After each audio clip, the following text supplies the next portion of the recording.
Gimana Pak? Sehat Pak?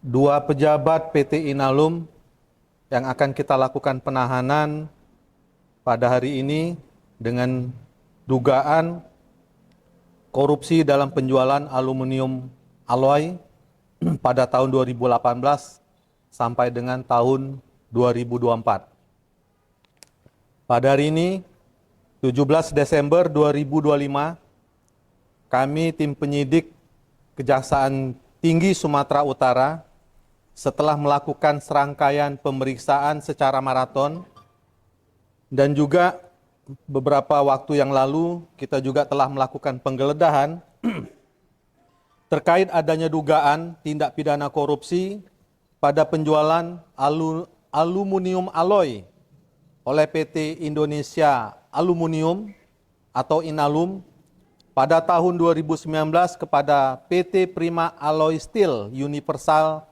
atau PASU yang dilakukan tidak sesuai dengan ketentuan perundang-undangan yang berlaku.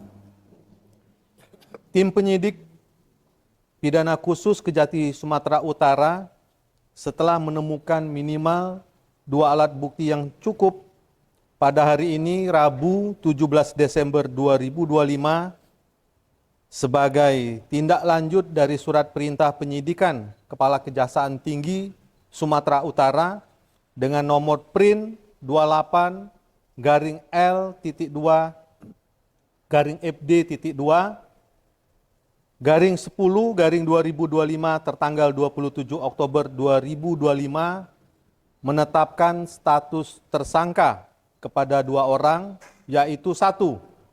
Saudara DS selaku SEVP atau Senior Eksekutif Vice President Pengembangan Usaha PT Inalum pada tahun 2019.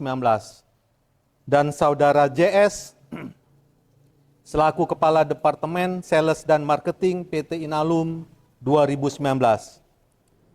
Dari rangkaian penyidikan, tim telah menemukan minimal 2 alat bukti yang cukup tentang perbuatan melawan hukum yang dilakukan kedua tersangka, di mana diduga telah mengubah skema pembayaran yang sebelumnya harus secara cash dan SKBN atau surat kredit berdokumen dalam negeri, kemudian dirubah menjadi dokumen agent acceptance atau DA dengan tenor selama 180 hari sehingga PT PASU tidak melakukan pembayaran atas aluminium alloy yang sudah dikirim oleh PT Inalum, yang berakibat kerugian negara pada PT Inalum diperkirakan mencapai 8 juta USD atau 8 juta dolar Amerika.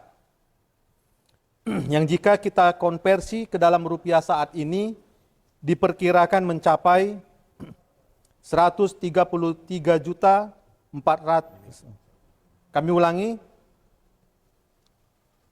diperkirakan mencapai 133 miliar 496 juta lebih.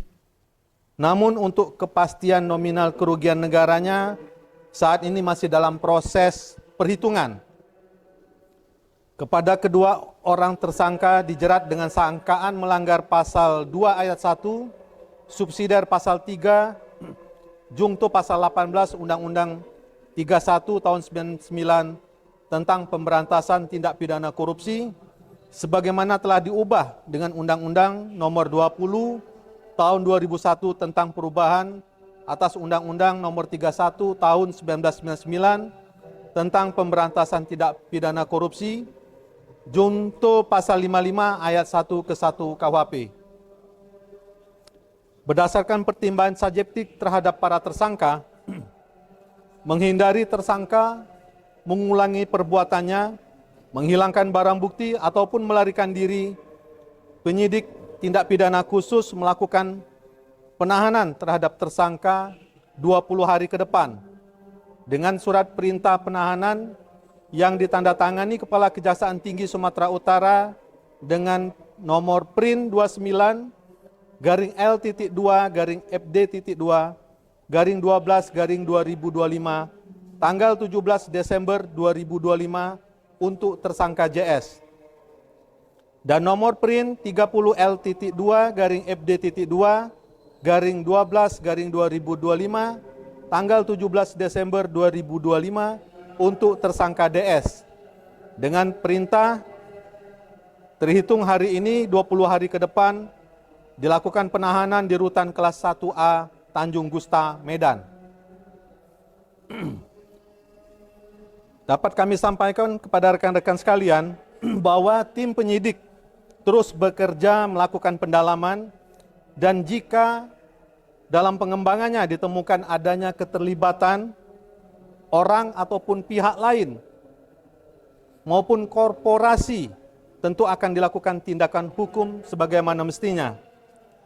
Dan pada kesempatan ini juga dapat kami tegaskan kepada rekan-rekan sekalian dan juga kepada khalayak ataupun masyarakat luas bahwa kami tim penyidik Kejaksaan Tinggi Sumatera Utara terus berkomitmen dalam melakukan penegakan hukum, bertindak objektif, bukan berdasarkan kepentingan pihak-pihak tertentu. Demikian yang dapat kami sampaikan.